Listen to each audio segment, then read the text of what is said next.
تحفظ دین کا کارواں رواں دواں، علماء کا ساتھ دو، آؤ سب کے سب یہاں۔ السلام علیکم ورحمۃ اللہ وبرکاتہ۔ الحمد للہ کفا وسلام علی عبادہ الذین اصطفی، اما بعد فاعوذ باللہ من الشیطان الرجیم، بسم اللہ الرحمن الرحیم۔ ان هذا القرآن يهدي للتي هي اقوم، وقال الله تبارك وتعالى ورتل القرآن ترتیلا، صدق اللہ مولانا العظیم۔ معزز سامعین و ناظرین، عزیز دوستوں، بزرگوں، نوجوانوں، میری عزت دار ماں اور بہنوں، ماشاء اللہ آپ تمام حضرات جمعہ کے لائیو بیانات کو پسند کر رہے ہیں، میسج دے رہے ہیں۔ میں تمام پسند کرنے والے اور سننے والے شائقین کو میں مبارکبادی دیتا ہوں۔ تحفظ دین میڈیا سروس کے ارکان، ذمہ داران، خصوصاً اس کے ڈائریکٹر میرے صاحبزادے قاری ضیاء الرحمن فاروقی اور ان کی ٹیم کو، کہ انہوں نے بہت اچھے انداز سے لاک ڈاؤن سے لے کر آج تک کے جمعہ کے بیانوں کا اہتمام کیا ہے۔ اللہ تعالیٰ اسے قبولیت اور مقبولیت عطا فرمائے۔ میرے عزیز دوستوں، بزرگوں اور نوجوانوں، آج جمعہ کے بیان کا عنوان ہے قرآن ہماری معراج ہے۔ قرآن پاک کے ذریعے سے آپ سربلندی حاصل کر سکتے ہیں، عزت حاصل کر سکتے ہیں، دنیا اور آخرت اپنی بنا سکتے ہیں۔ قرآن رحمت و شفا ہے، قرآن ہدایت کی کتاب ہے۔ قرآن کے ذریعے سے اللہ جل شانہ نے دنیا کے تمام مسائل کو اس طریقے سے بیان کر دیا ہے جیسا محسوس ہوتا ہے کہ حالات کی مطابقت کی آیتیں ہیں، حالات کے پس منظر میں قرآن کے اشارے ہیں۔ فاعتبروا یا اولی الابصار، عبرت حاصل کرو اے عقل مندو۔ اور قرآن خود کہتا ہے افلا یتدبرون القرآن۔ قرآن پاک کو آپ غور سے پڑھیے، اچھے انداز سے پڑھیے، تو آپ کو محسوس ہوتا ہے کہ بدن کے رونگٹے کھڑے ہو جاتے ہیں۔ افلا یتدبرون القرآن، افلا یتدبرون القرآن۔ قرآن خود کہہ رہا ہے کہ تم قرآن پاک کے اندر غور و فکر کیوں نہیں کرتے؟ قرآن پاک کے اندر غور و فکر کرنا، اس کے ترجمے اور تفسیر اور اس کے مفہوم کو سمجھ کر عمل کرنا، دوسروں تک کے پہنچانا، یہ تمام کا تمام عمل جو ہے ثواب جاریہ ہے، نیکیوں کو بڑھانے والا ہے، نیکیوں میں اضافہ کرنے والا ہے۔ میرے عزیز دوستوں اور بزرگوں، قرآن پاک کے ساتھ جس کی بھی نسبت ہو جاتی ہے وہ قابل احترام بن جاتا ہے، معزز بن جاتا ہے۔ اللہ تعالیٰ اس کے کلام کے ذریعے سے اس کو وہ مقام عطا کرتے ہیں کہ جو اس کے وہم و گمان میں بھی نہیں ہوتا ہے۔ قرآن پاک کے ساتھ ایک کاغذ کا تعلق ہو گیا، اس کی نسبت حاصل ہو گئی۔ اس قرآن کے کاغذ کے اوپر آیت لکھی ہوئی ہے، وہ کاغذ دوسرے جتنے بھی دنیا کے اندر بن رہے ہیں ان تمام کاغذوں میں اسے ایک امتیازی حیثیت حاصل ہو گئی۔ ایک آیت یا ایک صفحہ چھپنے کے بعد اس کاغذ کو اس قدر احترام کی نگاہوں سے دیکھا جاتا ہے، کوئی اسے پھینکتا نہیں ہے، کوئی اسے برباد ہونے دیتا نہیں ہے، ضائع ہونے دیتا نہیں ہے، بے حرمتی کرنے دیتا نہیں ہے۔ اس قدر ایک کاغذ کی قیمت بڑھ گئی، صرف قرآن کی آیتیں اس کے اوپر چھپ گئی یا لکھ دی گئی۔ اسی طریقے سے قرآن پاک کی جلد جو ہوتی ہے، آپ نے دیکھا ہوگا کہ جلد سازی کا ایک فن ہے، 2 پٹھے لگا دیے جاتے ہیں قرآن پاک کے اوپر، اور اس کو جو ہے حفاظت کے اعتبار سے وہ پٹھے ہوتے ہیں، اس کی سیفٹی کے لیے ہوتے ہیں، یہ جلد سازی۔ تو یہ پٹھا جو قرآن کے ساتھ لگ گیا وہ قابل احترام بن گیا، آپ اسے چومتے ہیں، اسے آنکھوں سے لگاتے ہیں، قرآن کو جیسی لگاتے ہیں تو سب سے پہلے وہ پٹھا آپ کے آنکھوں پر آتا ہے، آپ اس کو عقیدت کے اعتبار سے سینے سے لگاتے ہیں۔ تمام جتنے بننے والے کارخانے میں پٹھے ہیں اس میں وہ جو قرآن کے ساتھ لگ گیا وہ بہت قابل احترام بن گیا۔ اب ایک قرآن پاک کا پٹھا جو ہے تھوڑا سا پھٹ گیا اور کسی وجہ سے کوئی پھینکنے لگا تو آپ برداشت نہیں کرتے ہیں، اس کو سمجھانے کی کوشش کرتے ہیں کہ یہ قرآن کے ساتھ لگا ہوا پٹھا ہے۔ تو پٹھا اگر قرآن کے ساتھ نسبت حاصل کر لے، کاغذ اگر قرآن کے ساتھ نسبت حاصل کر لے، وہ قابل احترام ہو جا رہا ہے۔ حتیٰ کہ دوستوں اور بزرگوں، بازار میں مارکیٹ میں کتنے کپڑے بک رہے ہیں، لیکن کوئی اس کپڑے کو عزت کی نگاہ سے یا چومنے کے اعتبار سے کبھی بھی عقیدت کی نگاہ سے نہیں دیکھتا ہے، لیکن جو کپڑا جزدان کی شکل اختیار کر جا رہا ہے، جو کپڑا قرآن پاک کی حفاظت کے لیے بن جا رہا ہے، وہ جزدان کو عزت کی نگاہوں سے، احترام کی نگاہوں سے مسلمان اس کپڑے کا اتنا احترام کرتا ہے کہ جیسے قرآن پاک کا کرتا ہے۔ تو قرآن پاک کے ساتھ اگر کپڑے کی نسبت حاصل ہو جائے، وہ جزدان کی شکل میں ہو، تو اسے بھی کوئی پھینکتا نہیں، برباد نہیں کرتا، ضائع نہیں کرتا ہے۔ اندازہ لگائیے آپ کہ کپڑے کی قیمت بڑھ گئی، ایک پٹھے کو اعزاز مل گیا، ایک کاغذ جس پہ قرآن کا صفحہ ہے وہ قابل احترام بن گیا۔ یہ حضرت انسان ایمان والا جب قرآن کے ساتھ جڑ جاتا ہے، اللہ جل شانہ تمام انسانوں میں اس کو ایسی ہی عزت دیتے ہیں جیسے کہ کپڑے، پٹھے اور کاغذ کو دیا ہے۔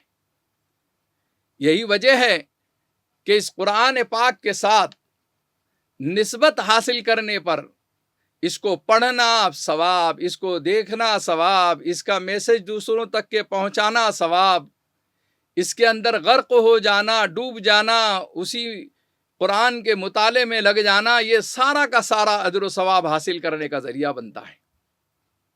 میرے عزیز دوستو، لیکن آئیے ہم سوچیں کہ آج ہر جگہ پر مسلمانوں کی ذلت، رسوائی، پسپائی، پریشانی، حالات کا رونا رویا جاتا ہے، اس کی وجہ کیا ہے؟ اگر آپ اپنی ذلت اور رسوائی کو عزت میں بدلنا چاہتے ہیں، اگر آپ پریشانیوں سے نجات پانا چاہتے ہیں، تو قرآن پاک سے جڑ جائیے۔ آپ قرآن پاک کی نسبت حاصل کر لیجئے، قرآن پر عمل کرنے والے بنیے، قرآن کو پہنچانے والے، گھر گھر تک کے پہنچانے والے بنیے۔ اسی لیے علامہ اقبال نے فرمایا تھا کہ وہ معزز تھے زمانے میں مسلمان ہو کر، وہ معزز تھے زمانے میں مسلمان ہو کر، ہم خوار ہوئے تارک قرآن ہو کر، ہم خوار ہوئے تارک قرآن ہو کر۔ ہم نے قرآن کو چھوڑا اور ہم خوار ہونے لگے، ذلیل ہونے لگے، ہم بدنام ہونے لگے، پریشان ہونے لگے، ذلت اور رسوائی ہمارے دروازے پر آ کر کھڑی ہو گئی ہے۔ یہ ساری پریشانیوں کا حل اگر کوئی ہے تو وہ قرآن پاک ہے اور مسلمانوں کا اتحاد ہے۔ یہ دو چیزیں ہیں۔ قرآن پاک نے ہی اتحاد کی بھی دعوت دی ہے۔ وَاعْتَصِمُوا بِحَبْلِ اللَّهِ جَمِيعًا وَلَا تَفَرَّقُوا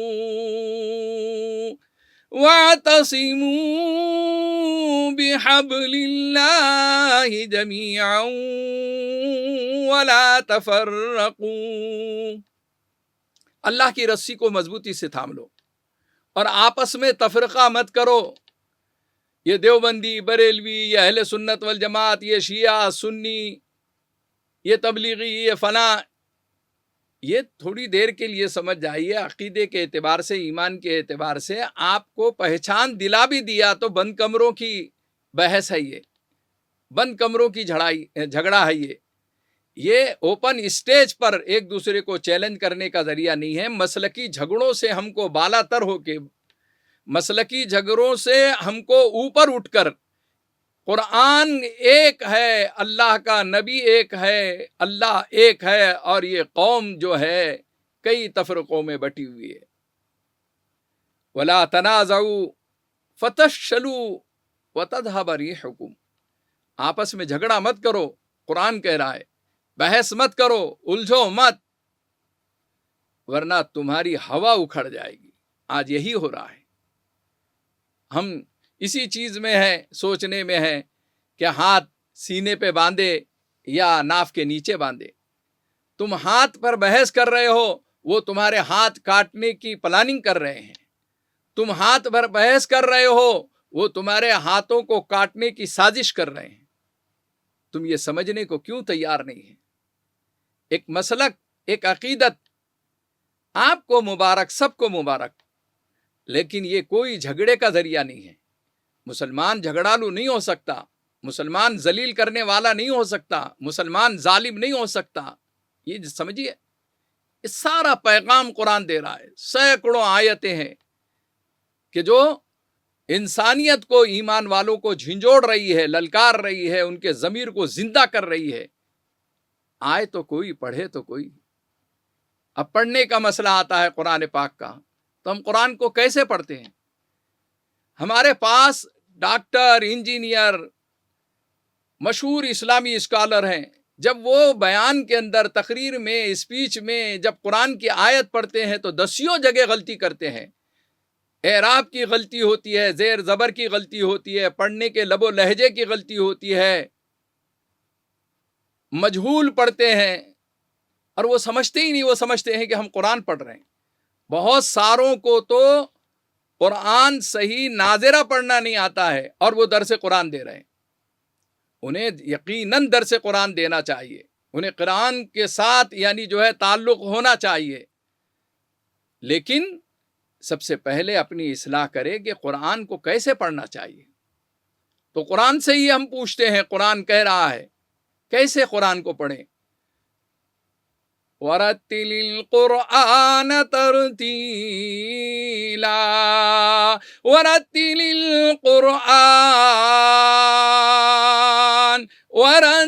الْقُرْآنَ تَرْتِيلًا. قرآن پاک کو تجوید کے ساتھ پڑھو. اس کا اصول، ضابطہ تمہیں بتا دیا گیا ہوا ہے. ارے دنیا کے اندر تم انگریزی میں، اردو ادب میں، آپ اپنے معیار پر سوچتے ہیں کہ یہ فلاں صاحب پہ تنقید کر رہے ہیں کہ ان کو اردو بڑبڑ بولنا نہیں آتی ہے، انگریزی کے ورڈ جو ہے، الفاظ جو ہے وہ اچھے طریقے سے ادا نہیں کرتے ہیں. کیا بیکورڈ آدمی ہے، کیسا جاہل آدمی ہے. آپ فوراً کہہ دیتے ہیں. بڑے بڑے ادیب، بڑے بڑے مشہور اسلامی اسکالر وہ برداشت ہی نہیں کر پاتے، فوراً روک دیتے ہیں، ٹوک دیتے ہیں، یا کسی جگہ پر اس کو سمجھانے کی کوشش کرتے ہیں کہ بھائی صاحب ذرا اردو سیکھ لیجئے، بھائی صاحب انگریزی ذرا اچھی سیکھ لیجئے. ہمارے جیسے کمزور جو ہے وہ کبھی بیان کر لیتے ہیں، بیان میں ہمارے سے لغزش ہو جاتی ہے تو پکڑ کر لیتے ہیں کہ صاحب آپ نے اردو میں یہ لفظ جو ہے ایسا نہیں، ایسا ادا کرنا تھا، انگریزی میں یہ لفظ ایسا نہیں ہے، ایسا ادا کرنا چاہیے تھا. یقیناً آپ کو تکلیف ہوتی ہے، آپ کا سر دکھنے لگ جاتا ہے اگر کوئی تھوڑی سی بھی لغزش کرتا ہے. ادیب، ماہر قسم کے ماہرین تعلیم جو ہے وہ اردو کی غلطی کو برداشت نہیں کرتے. انگریزی میں بڑے مقام پر رہنے والے وہ انگریزی کی تھوڑی سی بھی یعنی جو ہے غلطی کو برداشت نہیں کرتے. اللہ کیسے اپنے کلام کو غلط پڑھنے والوں کو برداشت کرے گا؟ یہ تو سمجھیے، اس نے اصول اور ضابطہ دے دیا ہے. قرآن کہہ رہا ہے کہ وَرَتِّلِ الْقُرْآنَ تَرْتِيلًا، قرآن پاک کو ترتیل اور تجوید کے ساتھ پڑھو. ہم نے کیا کیا؟ ہمارے پاس اپنی اولاد کے اعتبار سے دیکھیے، آپ ایج بار ہو گئے ہیں، معمر ہیں. ہم آپ کو نہیں کہنا چاہتے ہیں، آپ بہت بڑے ڈاکٹر، وکیل، انجینئر ہیں، بہت بڑی پوسٹ پہ، آپ کو مبارک ہے. لیکن آپ دیکھیے آپ قرآن کے ساتھ کیسا سلوک کر رہے ہیں. یہ کتاب ہدایت ہے، کتاب رحمت ہے، کتاب شفا ہے، اس کے ساتھ کیسا سلوک کر رہے ہیں. بچہ جب ٹیوشن پڑھ کر، اسکول پڑھ کر، کالج پڑھ کر تھک جاتا ہے، اس تھکے ہوئے وقت میں آپ قرآن پاک کے لیے آدھا گھنٹہ 20 منٹ بچے کا نکالنے لگاتے ہیں، اور اس کا ٹیوشن کے لیے کسی حافظ صاحب کو، کسی مولوی صاحب کو رکھ لیتے ہیں۔ آپ کبھی نہیں پوچھتے کہ یہ حافظ صاحب قرآن کیسا پڑھاتے ہیں، کتنے سال کا تجربہ ہے، مولوی صاحب کتنے سال کا تجربہ رکھتے ہیں۔ ارے یہ حافظ قرآن عالم کی تو بات چھوڑ دو، ابھی کچھ زمانے پہلے اور کچھ علاقوں میں آج بھی یہ چیز موجود ہے کہ خالائیں جو ہے بچوں کو قرآن کی تعلیم دیتی ہے۔ وہ تھکی ہوئی بوڑھی قسم کی عورتیں جو غلط پڑھی ہوئی ہیں، وہ مجہول تعلیم پڑھا دیتی ہے، اور بچہ بعد میں ڈاکٹر پڑھ کر جو ہے ڈاکٹر بن کر وہ مجہول قرآن پاک پڑھتا ہے۔ اب اس کی زبان کے اوپر صحیح آنا، صحیح الفاظ، صحیح تلفظ کا نکالنا، مخارج کا نکالنا، قواعد کے اعتبار سے پڑھنا اس کو بہت مشکل ہوتا ہے۔ اللہ جزائے خیر دے ان علماء کرام کو، ان مبلغین کو، ان کو داعیوں کو، ان مدارس اور خانقاہ والوں کو جنہوں نے تعلیم بالغہ شروع کر کے ڈاکٹر انجینئروں کے قرآن کی تصحیح شروع کی، جنہوں نے غلط پڑھے ہوئوں کے لیے تصحیح کے لیے انتظام کیا، یہ بہت بڑی بات ہے۔ اور آج ہر جگہ یہ کوشش ہو رہی ہے، وہ قابل مبارکباد ہیں۔ ان کے جذبے کو میں سلام کرتا ہوں کہ بڑی عمر میں بڑے بڑے مقام پر رہنے کے بعد بھی وہ قرآن پاک کی تعلیم حاصل کر رہے ہیں، قرآن کی تصحیح کر رہے ہیں۔ جیسے ہمارے پاس اورنگ آباد کے اندر دارالقرات کلمیہ کے ذریعے سے کئی ڈاکٹر، کئی انجینئر قرآن پاک پڑھ کر نکل رہے ہیں، قاری بن کے نکل رہے ہیں۔ اسی طریقے سے بہت ساری مساجد میں تعلیم بالغہ کے ذریعے سے، اسی طریقے سے پڑھے لکھے طبقے میں ایک ذوق اور شوق ہے کہ وہ مختصر عالم کا کورس پورا کر رہے ہیں، وہ عالم بن رہے ہیں۔ عورتوں میں یہ جذبہ ہے، قرآن پاک کی تصحیح کر رہے ہیں، وہ قاریہ بن رہی ہیں۔ بہت مبارکباد ہے، اور اس ماحول کو بڑھانا چاہیے۔ جہاں جہاں ہوتا اس کی حوصلہ افزائی کرنا چاہیے۔ جو پڑھانے والے فی سبیل اللہ خدمت انجام دے رہے ہیں، ان کی حوصلہ افزائی کرنا چاہیے۔ میں ان تمام جو معلمین ہیں، معلمات ہیں، ان خدمت میں لگے ہوئے ہیں، ان کے جذبے کو سلام پیش کرتا ہوں، انہیں مبارکبادی پیش کرتا ہوں۔ تو قرآن کا تعلق جو ہے ہم سے، اور ہم قرآن کو کیسے پڑھ رہے ہیں وہ ہمیں سوچنا ہے۔ کیا ہم مجہول پڑھ رہے ہیں؟ اگر ہم مجہول پڑھ رہے ہیں تو کتنی بڑی غلطی کر رہے ہیں۔ مثلا یہ کہ اعوذ باللہ، اور آپ بہت سارے آج بھی 50% لوگ اسی طرز پہ پڑھے ہوئے ہیں، یہ مجہول ہے، غلط ہے۔ اعوذ علیہم، یہ ایسا ہی ہے جیسا کہ اردو کے ادیب جو ہے ٹوک دیتے ہیں کہ بمبئی، تو یہ معروف ہے، بمبئی کر دیا اس نے، تو آپ بولیں گے کیا جاہل آدمی ہے۔ علیہم معروف ہے، اور علیہم یہ مجہول ہے۔ اور قرآن پاک اللہ کی وہ عظیم کتاب ہے کہ جس میں زیر زبر کی بھی ذرا سی غلطی برداشت نہیں کی جاتی، بعض وقت نماز فاسد ہو جاتی ہے۔ اس لیے قرآن کا اہتمام کیجئے۔ قرآن سے نسبت حاصل کرنے کے بعد سب سے پہلے یہ دیکھیے کہ اللہ کی وہ عظیم کتاب ہے کہ اس کے قانون اور ضابطوں کے مطابق ہمیں پڑھنا ہے۔ اگر ہم اس کے خلاف ورزی کریں گے، اپنی منمانی چاہیں گے، زمانے سے جو باپ دادا کے زمانے سے جو چلا آیا وہی رواج جاری رکھیں گے، تو یہ گناہ ہے، گناہ عظیم ہے، قرآن پاک کے ساتھ کھلواڑ ہے۔ اس سے بچنے کی ضرورت ہے۔ دیکھیے، وَعَصَىٰ آدَمُ رَبَّهُ فَغَوَىٰ، اور نافرمانی کی آدم علیہ السلام نے اپنے رب کی۔ آدم یہاں پر ہے، لیکن کسی نے اس کو آدمہ پڑھ دیا، اور وَعَصَىٰ آدَمَ رَبُّهُ، آپ دیکھیے نعوذ باللہ، اور نافرمانی کی رب نے آدم علیہ السلام کی۔ صرف پیش اور زبر کا فرق اگر ہو جائے تو معنی کتنے بدل جاتے ہیں۔ نعوذ باللہ کہ رب نے آدم علیہ السلام کی نافرمانی کی، وَعَصَىٰ آدَمُ رَبَّهُ، اور نافرمانی کی آدم علیہ السلام نے اپنے رب کی، وَعَصَىٰ آدَمَ رَبُّهُ، اور نعوذ باللہ رب نے آدم علیہ السلام کی نافرمانی کی۔ صرف آدم اور آدمہ میں فرق ہو جاتا ہے، نماز تک کے فاسد ہو جاتی ہے۔ فقہا سے آپ پوچھیے، علماء سے پوچھیے آپ۔ یہ اتنا باریک مسئلہ ہے. آپ کو اردو ادب میں معیار چاہیے، انگریزی ادب میں معیار چاہیے، آپ کو ہر جگہ معیار کو بلند کرنا ہے. قرآن پاک کے پڑھنے میں اور پڑھانے میں کیوں معیار بلند نہیں کرنا ہے آپ کو؟ اس کے اسپیشلسٹ، اس کے ماہرین سے قرآن پڑھیے، اور وہ تجوید کے ساتھ ہے. اگر آپ نے تجوید کا استعمال نہیں کیا اور تجوید کے ساتھ قرآن پاک نہیں پڑھا تو آپ نے کیا کیا؟ یہی قرآن ہے کہ اس کے ہر حرف پر اللہ جل شانہ 10 نیکیاں عطا فرماتے ہیں، اور یہی قرآن ہے کہ جس کے ہر حرف پر آپ اپنے نامہ اعمال میں گناہ اور عذاب لکھ رہے ہیں. آپ سوچیں گے کہ یہ کیسا ہو سکتا ہے؟ دیکھیے، اللہ کا کلام ہے، اللہ کی کتاب ہے، اس کو پڑھنے کا طریقہ بتلا دیا گیا ہے. اس کی خلاف ورزی کرنے پر آقا مدینہ سرکار دو عالم محمد رسول اللہ صلی اللہ علیہ وسلم نے ایک جگہ فرمایا، رب قارئ للقرآن والقرآن یلعنا. بعض قرآن پڑھنے والے ایسے ہیں کہ قرآن ان پر لعنت کرتا ہے. اور لعنت کی وجہ کیا ہے؟ ترتیل اور تجوید کے خلاف پڑھنا ہے. یہ بھی بتلا دیا گیا ہے کہ بعض قرآن پڑھنے والے ایسے ہیں کہ قرآن ان پر لعنت کرتا ہے. چھوڑ پکڑ کر رہے ہیں، ادھورے حروف ادا کر رہے ہیں، مخارج صحیح ادا نہیں کر رہے ہیں، زیر زبر کی غلطیاں کرتے چلے جا رہے ہیں، مجہول پڑھ رہے ہیں. یہ سارے غلطیاں جو ہے اس کو لعنت کا سبب بنا رہی ہے. ان غلطیوں سے پاک قرآن کو پڑھنے کا جذبہ رکھیے.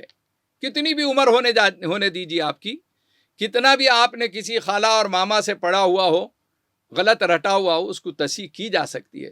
لوگ کر رہے ہیں. اس عمر میں، بڑی عمر کے اندر حافظ قرآن بن رہے ہیں لوگ. آپ کو حیرت ہوگی، ابھی ہمارے ایک دوست مولانا الیاس ندوی بھٹکلی، جو بہت زیادہ مصروفیات میں رہ کر بہت مشہور شخصیت ہے، کئی کتابوں کے مصنف ہے، کئی جو ہے اداروں کے سربراہ ہیں، کئی قومی و ملی تنظیموں کے ذمہ دار ہیں.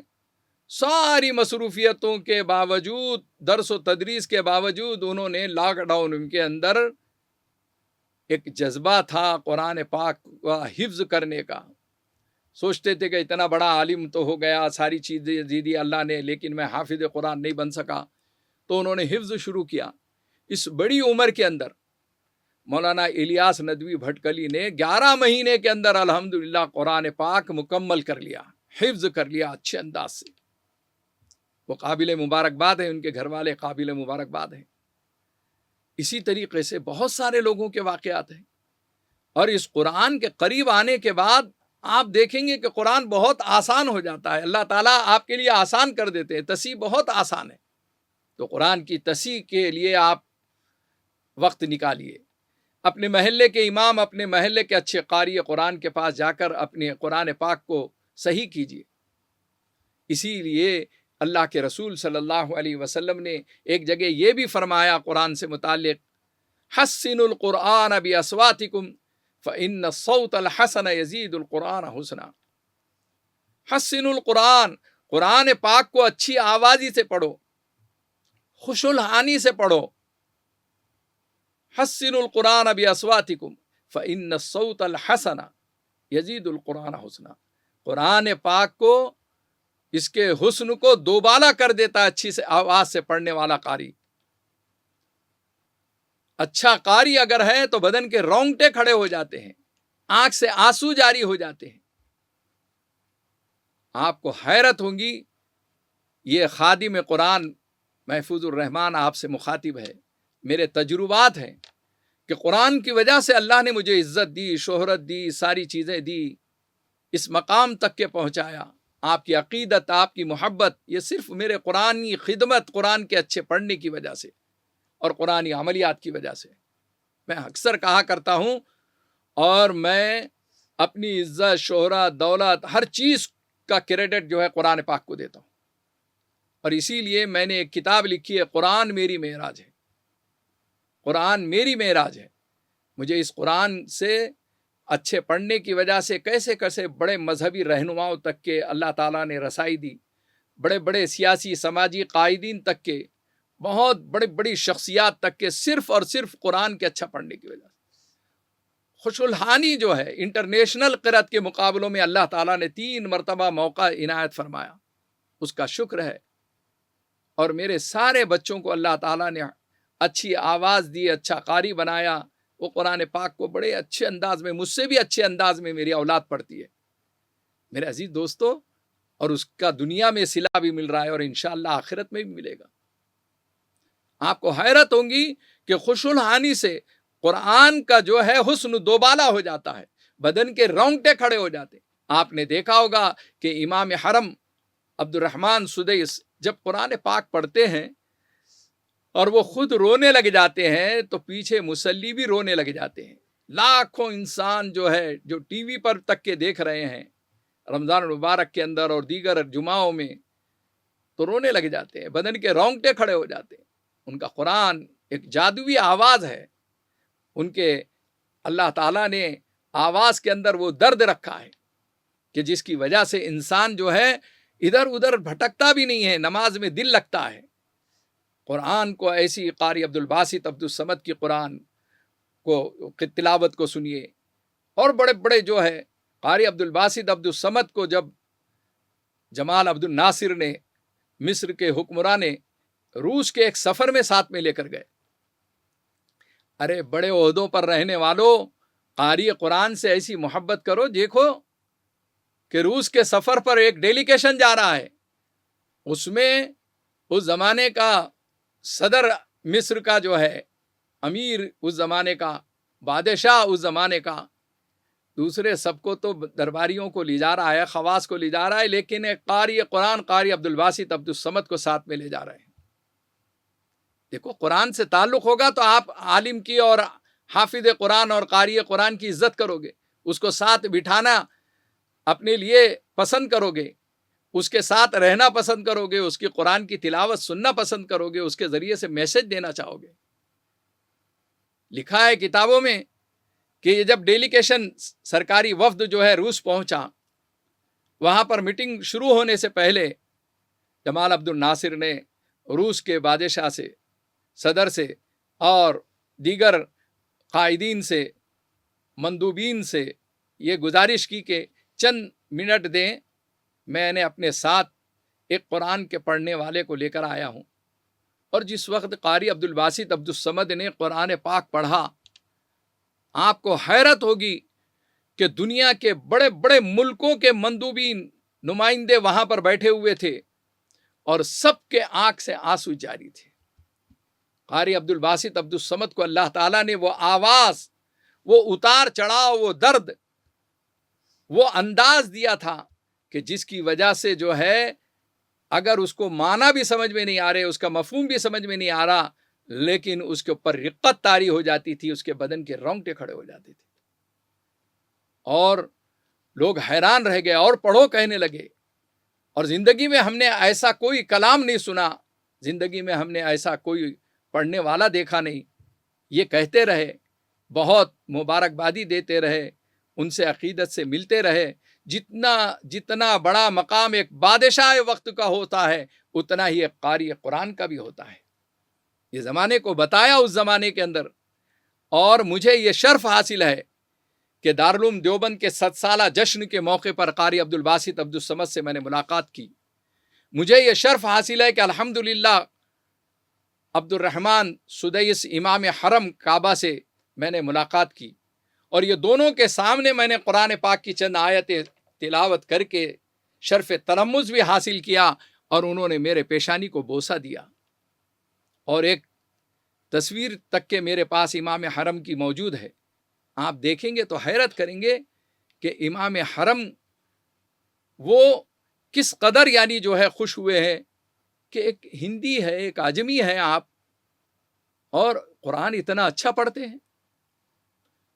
ہم نے دارالعلوم دیوبند کے 100 سالہ اجلاس کے موقع پر قاری عبد الباسط عبد الصمد کی جب تلاوت شروع ہوئی، اجلاس کا آغاز ان کی تلاوت کلام پاک سے ہوا، اس وقت ایک منظر میں نے دیکھا۔